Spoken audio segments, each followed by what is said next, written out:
श्री स्वामी समर्थ। तुम्हा सर्वांचं माझ्या चॅनलमध्ये मनापासून स्वागत आहे। तर बघा, पुढच्या महिन्यात 21 जुलै 2024 रोजी आहे गुरुपौर्णिमा। तर आजच्या व्हिडिओमध्ये गुरुपौर्णिमेपर्यंत तारक मंत्राचं 11 किंवा 21 दिवसाचे अनुष्ठान कसे करू शकतो याची सविस्तर माहिती मी तुम्हाला आजच्या व्हिडिओमध्ये सांगणार आहे। व्हिडिओ पूर्ण बघा जेणेकरून तुम्हाला संपूर्ण माहिती मिळेल। जर तुम्ही चॅनलवर नवीन असाल तर चॅनलला सबस्क्राइब करायला मात्र विसरू नका आणि व्हिडिओला लाईक करायला मात्र विसरू नका। तर बघा, तुमच्या काही जटिल समस्या आहेत, काहीही करून त्या सुटत नाहीये तुम्हाला, किंवा तुमच्या घरामध्ये कोणाला तरी काही आजारपण आहेत, शिक्षणामध्ये अडथळे येत आहेत, घरामध्ये भांडण तंटे खूप होत आहेत, खूप कष्ट करून सुद्धा तुमचा व्यवसाय नीट चालत नाहीये, नोकरी मिळत नाहीये, यावर एकच उपाय आहे, ते म्हणजे तारक मंत्राचे अनुष्ठान करणे। तारक मंत्राच्या नावातच आहे तारणारा। हा मंत्र म्हणजे स्वामींचा त्यांच्या भक्तांना दिलेला आशीर्वादच आहे।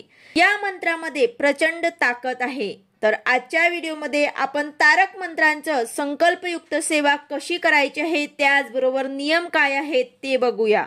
जर तुम्हाला गुरुपौर्णिमेपर्यंत ही सेवा करणे शक्य नसेल, तर काही अडचण असेल किंवा मग तुम्ही बाहेर गावी जाणार असाल तर नंतर सुद्धा तुम्ही कधीही ही सेवा करून बघा आणि अनुभव घ्या। तारक मंत्राच्या या अनुष्ठानामुळे तुम्हाला तुमच्या समस्येमधून 100% मार्ग मिळेल। संकल्पयुक्त सेवा करणे म्हणजेच काय, तर एखादी सेवा हाती घेऊन ती ठरलेल्या वेळी, ठरलेल्या जागी, ठरलेल्या प्रमाणामध्ये करणे, त्यात काही बाधा अडथळा न आणणे, सेवामध्येच न थांबवणे आणि ठरलेल्या दिवसांमध्ये सेवा पूर्ण करणे म्हणजे संकल्पयुक्त सेवा होते। स्वामींची कोणतीही संकल्पयुक्त सेवा म्हणजेच आपण स्वामींना दिलेले एक स्वामी वचनच असते। संकल्पयुक्त सेवा केल्याने आपण आपल्या सेवेशी प्रामाणिक राहतो, आपण नियम पाळून सेवा करतो, त्यामुळे अशी सेवा ही लवकर फलद्रूप जाते। आता जर तुम्ही गुरुपौर्णिमेपर्यंत तारक मंत्राची संकल्पयुक्त सेवा करणार असाल तर हे सेवा सुरू करण्यापूर्वी तुम्हाला स्वामींच्या एखाद्या जवळच्या मंदिरामध्ये, केंद्रामध्ये, मठामध्ये जायचं आहे।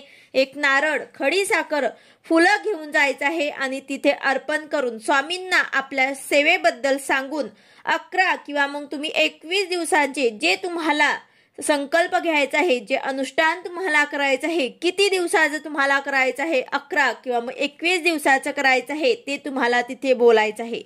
बोलून तारक मंत्राचे तुम्ही अनुष्ठान कोणत्या अडचणीसाठी किंवा कोणता प्रश्न आहे ते तुम्हाला सांगून यामधनं तुम्हाला मार्ग काढून द्यावा यासाठी करणार आहात। आपण निर्विघ्नपणे ही सेवा आमच्याकडून करून घ्यावी, मान्य करावी अशी हात जोडून तुम्हाला प्रार्थना करायची आहे। महाराजांना मुजरा करायचा आहे। जर तुमच्याजवळ मंदिर नसेल किंवा मग मठ नसेल तर तुम्ही घरातील फोटो किंवा मूर्ती समोर हे नारळ आणि खडी साखर, फुलं अर्पण करू शकतात। स्वामींची कोणतीही सेवा सुरू करण्यापूर्वी तुमच्या घरामध्ये त्यांचा एखादा फोटो किंवा मूर्ती असणे आवश्यक आहे। जर काहीच नसेल तर एखादा छोटा का होईना फोटो नक्कीच तुम्ही घेऊन या। तारक मंत्राचे अनुष्ठान करताना आपल्याला कोणतीही पूजा मांडणी करण्याची गरज नाही। ही सेवा कोणीही, स्त्री, पुरुष, मुलं, मुली करू शकतात। सेवा सुरू करण्यापूर्वी आपल्याला संकल्प घ्यायचा आहे। तर संकल्प घेताना आपल्याला आपल्या उजव्या तळ हातामध्ये थोडेसे पाणी घ्यायचे आहे, फूल घ्यायचं आहे, थोडेसे अक्षदा घ्यायचे आहे आणि आपले नाव, गोत्र सांगून आपण तारक मंत्रांची सेवा ही किती दिवस करणार आहोत हे बोलायचं आहे। जसे की 11 दिवस, 21 किंवा मग 51 किंवा मग 108 दिवस। आणि त्याचबरोबर ही सेवा आपण कोणता प्रश्न मार्गी लागावा यासाठी करणार आहोत हे सुद्धा आपल्याला बोलायचं आहे। आपल्याला संकल्प करताना बोलायचं आहे आणि महाराजांनी ही सेवा आपल्याकडून निर्विघ्नपणे पूर्ण करून घ्यावी, मान्य करावी व मला या संकटातून बाहेर पडण्याचा मार्ग द्यावा असे तुम्हाला महाराजांना प्रार्थना करायची आहे। आणि हे पाणी तुम्हाला एखाद्या ताम्हमध्ये सोडून द्यायचं आहे। ही सेवा करताना एकच वेळ तुम्हाला ठेवायची आहे। तुम्ही तुमच्या वेळेनुसार सकाळी किंवा मग संध्याकाळी ही सेवा करू शकतात। सेवा करताना आपल्याला आसन घेऊन बसायचे आहे। जर तुम्हाला खाली बसणं शक्य नसेल तर तुम्ही चेअरवर खुर्चीवर सुद्धा बसून आसन ठेवा आणि त्यावर बसले तरी सुद्धा चालेल, पण स्वामींसमोर बसून स्वामींच्या सान्निध्यामध्येच ही सेवा आपल्याला करायची आहे। संकल्पयुक्त सेवा करताना अखंड सेवा करणे असे म्हणू नका, कारण मध्येच मासिक पाळी, सुतक, विटाळ येऊ शकते। त्यामुळे मी यथाशक्ती यथाकालीन सेवा करेल असे आपल्याला म्हणायचे आहे। आता आपण हे अनुष्ठान कोणत्या पद्धतीने करू शकतो, तर सगळ्यात पहिली पद्धत म्हणजे एक ग्लास तुम्हाला पाण्याचा भरून घ्यायचा आहे, आपल्या समोर ठेवायचा आहे। एक पाटावरती तो तुम्हाला ग्लास ठेवायचा आहे, त्यावर आपला उजवा हात ठेवून तारक मंत्राचं पठण करायचं आहे। तारक मंत्राच्या पठणाला तुम्हाला सुरुवात करायची आहे। आता हा मंत्र आपल्याला 1 किंवा 11 किंवा 21 वेळा म्हणायचा आहे। 1 किंवा 11 किंवा 21 वेळा म्हणून झाल्यानंतर आपल्याला तो हात आपला उचलायचा आहे आणि संपूर्ण 11-21 वेळा आपण तारक मंत्र म्हणून झाल्यानंतरच आपल्याला आपला हात जो आहे तो उचलून घ्यायचा आहे आणि ते अभिमंत्रित तीर्थ जे आहे ते आपल्याला प्यायचं आहे। घरातील इतर सदस्यांनाही ते पिण्याला द्यायचं आहे। हे पाणीचे तीर्थ जे आहे ते वाया जाणार नाही, फेकले जाणार नाही, याची मात्र आपल्याला काळजी घ्यायची आहे। आता दुसऱ्या पद्धतीने असेच एक ग्लास आपल्याला पाण्याने भरून घ्यायचा आहे, स्वामींसमोर बसायचं आहे आणि या वेळेला एक अगरबत्ती लावायची आहे आणि ती अशा पद्धतीने लावायची आहे की त्या अगरबत्तीची रक्षा त्या पाण्यामध्ये पडेल। त्या वेळेला आपल्याला ग्लासवरती हात ठेवण्याची गरज नाही, आपल्याला हात जोडून तारक मंत्राचे पठण करायचे आहे। तुमचे पठण पूर्ण झाल्यानंतर हे तीर्थ तुम्ही घेऊ शकतात। त्यामध्येच आता आजकालच्या अगरबत्ती ज्या आहेत ते केमिकल युक्त असतात। जर तुम्हाला तुमची अगरबत्ती नैसर्गिकरित्या बनवली आहेत याची पूर्ण खात्री असेल तरच तुम्ही ह्या पद्धतीने करा, किंवा मग थोडीशी रक्षा पाण्यात टाकून ते पाणी तुम्ही पिऊ शकतात। आता तारक मंत्राचे पठण करताना अगरबत्तीची रक्षा तयार होते, ती तुम्ही एखाद्या छोट्याशा डब्बीमध्ये सुद्धा भरून ठेवू शकतात। ते सुद्धा तुम्ही स्वतःच्या कपाळी लावू शकतात आणि घरातल्या मुलांना किंवा मग मोठ्यांना सुद्धा लावली तरी सुद्धा चालेल। त्याशिवाय तुम्ही घरामध्ये सर्वीकडे सुद्धा ते टाकू शकतात। आता तारक मंत्राचं पठण करताना पाणीच घेऊन बसणे का आवश्यक आहे, पाण्यावर हात ठेवूनच का गरजेचं आहे, तर पाणी हे सर्व प्रकारच्या ऊर्जा, सर्व प्रकारच्या लहरी स्वतःमध्ये शोषून घेत असतो। तारक मंत्राचे पठण करताना सकारात्मक लहरी तयार होतात आणि या लहरी या पाण्यामध्ये शोषल्या जातात। त्यामुळे पठणामुळे अभिमंत्रित झालेले हे तीर्थ तुम्ही घरामध्ये शिंपडू शकतात। यामुळे घरातही सकारात्मकता वाढेल।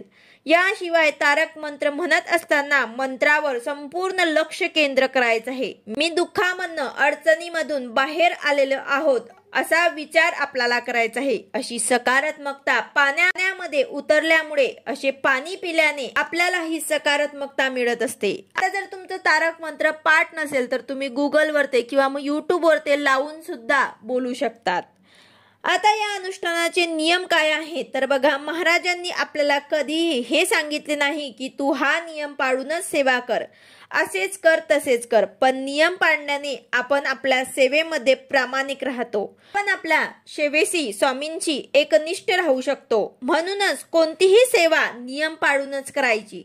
संकल्पयुक्त सेवा करताना मांसाहार, मद्यपान किंवा कोणतेही व्यसन करत असाल तर ते संपूर्णपणे बंद करावे। परान्न घेऊ नका। परान्न म्हणजे दुसऱ्यांच्या घरचे जेवण किंवा बाहेरचे खाणे, हा सुद्धा आपल्याला नियम पाळायचा आहे। परान्नामुळे खूप दोष आपल्याला लागत असतात। सेवा करताना कंटाळा येणे, आळस येणे किंवा सेवा करताना चिडचिड होणे अशी बाधा निर्माण होऊ शकते। यासाठी आपल्याला कटाक्षाने परान्नाचा नियम सुद्धा पाळायचा आहे। पण जर तुम्ही बाहेर राहत असाल तर तुम्हाला बाहेरचं खावंच लागत असेल तर अशा वेळेला 3 वेळेला तुम्हाला गायत्री मंत्राचे पठण करायचे आहे आणि मग तुम्हाला जेवण करायचे आहे। असे वेळेस जेव्हा आपण संकल्पयुक्त सेवा करतो तेव्हा कोणालाही अपशब्द, भांडणं, वाईट बोलणे टाळावे।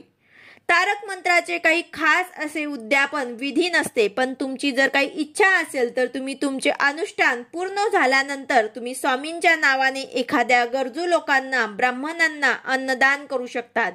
तसेच उद्यापनाला काहीतरी महाराजांसाठी गोडधोडाचे जेवण सुद्धा तुम्ही बनवू शकतात। ते सुद्धा तुम्ही नैवेद्य दाखवू शकतात। तर अशा प्रकारे 21 जुलै गुरुपौर्णिमेपर्यंत तुम्हाला 21 दिवसाचं जर अनुष्ठान करायचं असेल तर तुम्ही 1 तारखेपासूनच या सेवेला सुरुवात करू शकतात। किंवा मग तुम्हाला 11 दिवसाची सेवा करायची असेल तर तुम्ही 11 जुलैपासून ते 21 जुलै या काळामध्ये 11 दिवसाचं अनुष्ठान सुद्धा तुम्ही करू शकतात। तर तुम्हाला जसा वेळ असेल तुम्ही 21 किंवा मग 11 दिवसाची सेवा तारक मंत्राची आवर्जून करा आणि अनुभव घ्या। व्हिडिओ आवडला असेल तर लाईक करा, शेअर करा, सबस्क्राईब करा। भेटूया अशाच नवीन व्हिडिओ सोबत। श्री स्वामी समर्थ।